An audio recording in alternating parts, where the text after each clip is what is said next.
ናችሁ? እኔ አለው እግዚአብሔር ይመስገን ደህና ነኝ። ዛሬም በጠቃሚና በአዲስ ፕሮግራም በድጋሜ ተገናኝተናል። በዛሬው የጤና ፕሮግራማችን ላይ የምንመለከተው ከ40 ዓመታችን በኋላ ነርቮቻችን በጥብቅ የሚፈልጉትን 5 መሰረታዊ ነገሮችን በዚህ ቪዲዮ ላይ እነግራችኋለሁ ማለት ነው። ይህ የጤና ትምህርት ታዲያ ለበርካታ ሰዎች እንዲደርስ ሁላችሁም በቅንነት ላይክና ሼር በማድረግ ሌሎችንም አስተምሩ አሳውቁላለሁኝ። ከዚህ ቪዲዮ ጋር በተያያዘ ጥያቄ ካላችሁም ሀሳብ አስተያየት ካላችሁም በኮመንት ላይ አስፍሩልኝ፣ እመልስላችኋለሁኝ። በቀጥታ ወደ ጤና ትምህርታችን የማልፍ ይሆናል። ከ40 ዓመት ዕድሜ በኋላ ወይም ደግሞ ዕድሜያችን እየጨመረ ሲሄድና ወደ እርጅና በምንሸጋገርበት ጊዜ የነርቭ ስርዓታችን መለወጥ ይጀምራል። በቀስታ በዝምታ እናም ብዙ ጊዜ መጀመሪያ ላይ ግልጽ የሆኑ ምልክቶች ሳይታዩ። ታዲያ የነርቭ ጥበቃ እናም ጥገና ከምንጊዜውም በላይ በዚህ የዕድሜ ደረጃ አስፈላጊ የሚሆኑበት ደረጃ ነው። ከ40 ዓመታችን በኋላ ነርቮቻችን ለምን እንደሚዳከሙ እንመልከት። እያረጀን ስንሄድ ወይም ደግሞ በዕድሜ እየጨመርን ስንሄድ በርካታ ባዮሎጂያዊ ለውጦች ይከሰታሉ። አንደኛ፣ ማይሊን ይቀጥናል። ማይሊን ማለት በነርቮች ዙሪያ ያለ መከላከያ ሽፋን ነው። ልክ እንደ ሽቦዎች መከላከያ ኢንሱሌሽን ማለት ነው። ታዲያ ከ40 ዓመታችን በኋላ ወይም ደግሞ እድሜያችን እየጨመረ በሚሄድበት ጊዜ የማይሊን ጥገና ይዘገያል። የመልእክት ማስተላለፍ በትንሹ ይቀንሳል። የመደንዘዝ እናም የመውረር ስሜትም የተለመዱ ይሆናሉ። ሁለተኛ፣ የደም ዝውውራችንም ይቀንሳል ከወትሮው። ነርቮችን የሚመግቡ ጥቃቅን የደም ስሮች ብቃት ያጣሉ። ያነሰ ኦክስጅን ማለት ቀርፋፋ የነርቭ ጥገና ማለት ነው። ሶስተኛ፣ ብግነት ወይም ደግሞ ኢንፍላሜሽን ይጨምራል።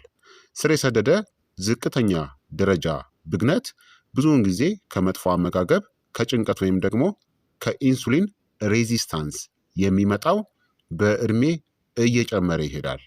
ብግነት የነርቭ ሴሎችንናም መከላከያ ሽፋናቸውን ይጎዳል። አራተኛ፣ የቫይታሚን መምጠጥም ይቀንሳል። ከ40 ዓመት በኋላ ወይም ደግሞ ዕድሜያችን እየጨመረ ሲሄድ የጨጓራ አሲድ ይቀንሳል። የቫይታሚን ቢ12 መምጠጥም ይቀንሳል። የአንጀት ጤናም ይለወጣል። ይህ በቀጥታ የነርቭ ጤናችንን ይነካል ማለት ነው። ስለዚህ በእነዚህ ሁላ ለውጦች አማካኝነት በዕድሜ እየጨመርን ስንሄድ በሚከሰቱ ለውጦች የነርቭ ስርዓታችንም እየተጎዳ ይሄዳል ማለት ነው። ይህ ከዕድሜ አንጻር የተለመደ ሁኔታ።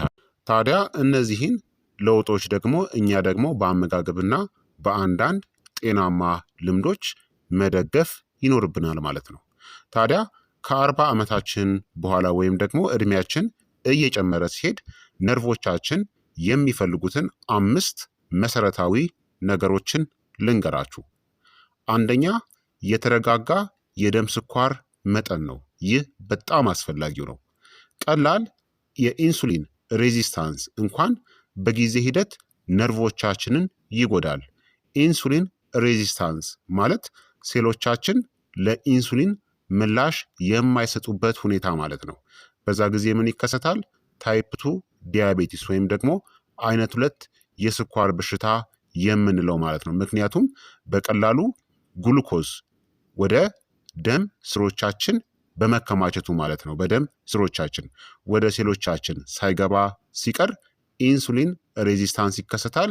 በዛ አማካኝነት ታይፕ 2 ዲያቤቲስ አይነት 2 የስኳር በሽታ የምንለው ይከሰታል። ያ ደግሞ ነርቮቻችንን ከሚጎዱ ዋና እናም አንደኛው የነርቭ መጎዳት መንስኤ ምንድን ነው? የስኳር በሽታ ነው። ስለዚህ እድሜያችን እየጨመረ በሚሄድበት ጊዜ ነርቮቻችን የተረጋጋ የደም ስኳር መጠንን ይፈልጋሉ ማለት ነው።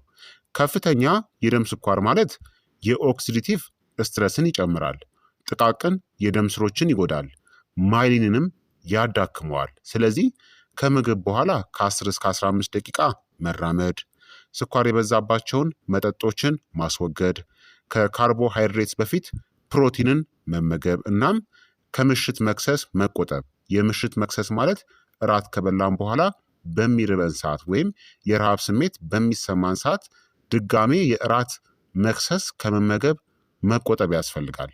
የተረጋጋ የጉልኮስ መጠን አለን ማለት የረጅም ጊዜ የነርቭ ጥበቃ ማለት ነው። ስለዚህ የደም ስኳራችንን ማመጣጠን አለብን። ይህ መሰረታዊው ነገር ነው።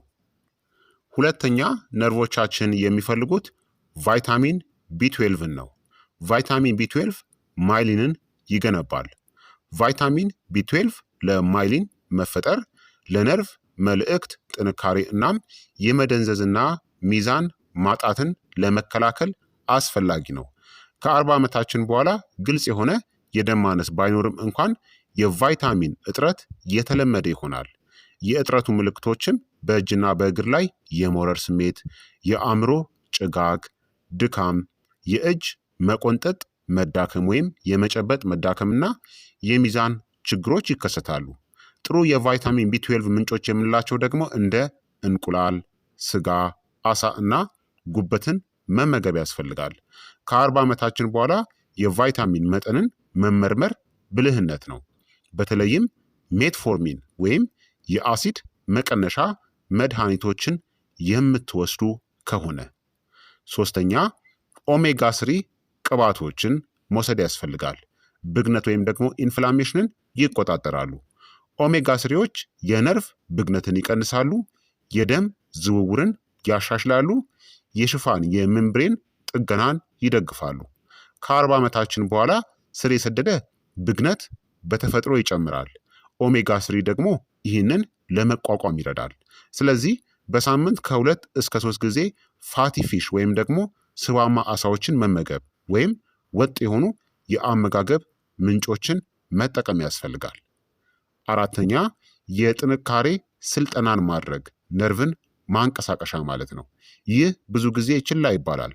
የጥንካሬ ስልጠና የኢንሱሊን ሴንሲቲቪቲን ያሻሽላል፣ የነርቭናም የጡንቻ ግንኙነትን ይጨምራል፣ ለጥገና የሚያስፈልጉ የእድገት ሁኔታዎችንም ያነቃቃል፣ ሚዛንንም ያሻሽላል። ከ40 ዓመታችን በኋላ የጡንቻ መሳሳት ይፈጥናል። ጡንቻዎች በማይንቀሳቀሱበት ጊዜ ደግሞ ነርቮቻችን ይዳከማሉ ማለት ነው። ስለዚህ በሳምንት ቢያንስ 3 ጊዜ እንቅስቃሴ ማድረግ፣ በእግር በእጅ ጥንካሬ እና በሰውነት መሃል ላይ አተኩሩ። የሰውነት ክብደትን በመጠቀም የሚሰሩ ስፖርቶችም ውጤታማ ናቸው። እንቅስቃሴ ነርቮችን በህይወት ያቆያቸዋል። አምስተኛ ጥልቅ እንቅልፍን መተኛት ያስፈልጋል። በቂ እንቅልፍ። በእንቅልፍ ወቅት ነርቮቻችን ይጠገናሉ። በእንቅልፍ ወቅት የእድገት ሆርሞን ይለቀቃል። ብግነት ወይም ደግሞ ኢንፍላሜሽን ይቀንሳል።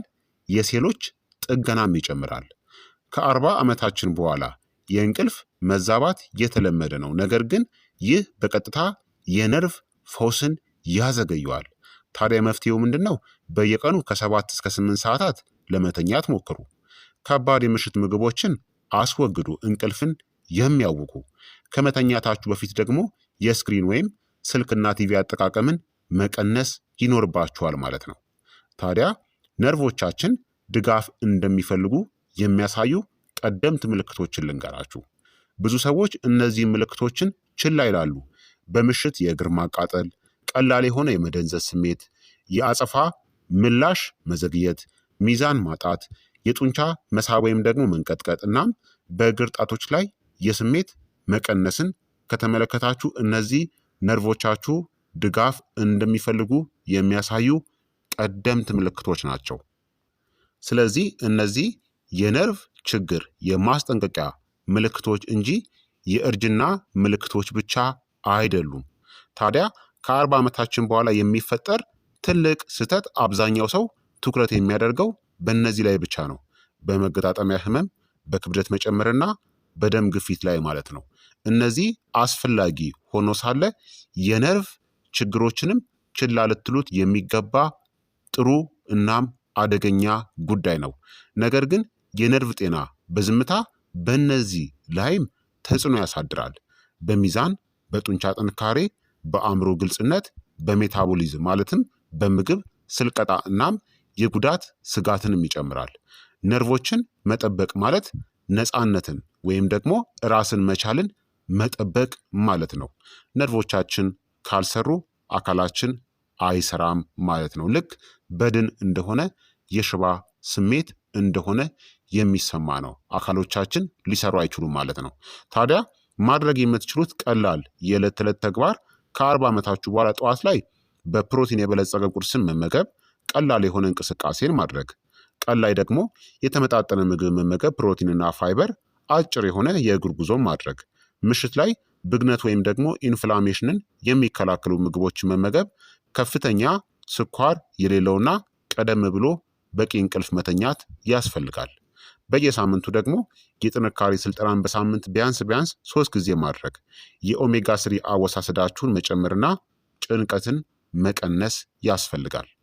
አስፈላጊው እውነት ምንድን ነው? የነርቭ መዳከም የማይቀር ነገር አይደለም። ከ40 ዓመታችን በኋላ ነርቮቻችን የሚያስፈልጋቸው የተረጋጋ የሆነ የደም ስኳር፣ የቫይታሚን ቢ12 ድጋፍ፣ ብግነት ወይም ደግሞ ኢንፍላሜሽንን የሚከላከል አመጋገብ፣ የጥንካሬ ስልጠና፣ ጥልቅ የሆነ እንቅልፍ ያስፈልጋቸዋል። እነዚህን በቋሚነት ስታሟሉ የነርቭ ተግባር ለብዙ አስርት ዓመታት ጠንካራ ሆኖ ሊቆይ ይችላል ማለት ነው። ስለዚህ ክቡራትና ክቡራን ተመልካቾቼ የዛሬው የጤና ትምህርት እንግዲህ ይህንን ይመስል ነበረ። እንደተማራችሁበትም ተስፋ አደርጋለሁኝ። ጥያቄ ካላችሁ ጥያቄያችሁን በኮመንት ላይ አስፍሩልኝ። ሌሎችም ደግሞ ይህ ቪዲዮ ጠቃሚ ስለሆነ ሁላችሁም ላይክ እና ሼር በማድረግ ሌሎችንም አስተምሩ አሳውቁላለሁኝ። ጥያቄ ካላችሁ እንዳልኳችሁ ጥያቄያችሁን አስፍሩልኝ፣ እመልስላችኋለሁኝ። በቀጣይ የጤና ትምህርት እስከምንገናኝ እኔንም እናንተንም ቸር ያቆየን። መልካም ጊዜ፣ መልካም ቆይታ። ቻው ቻው።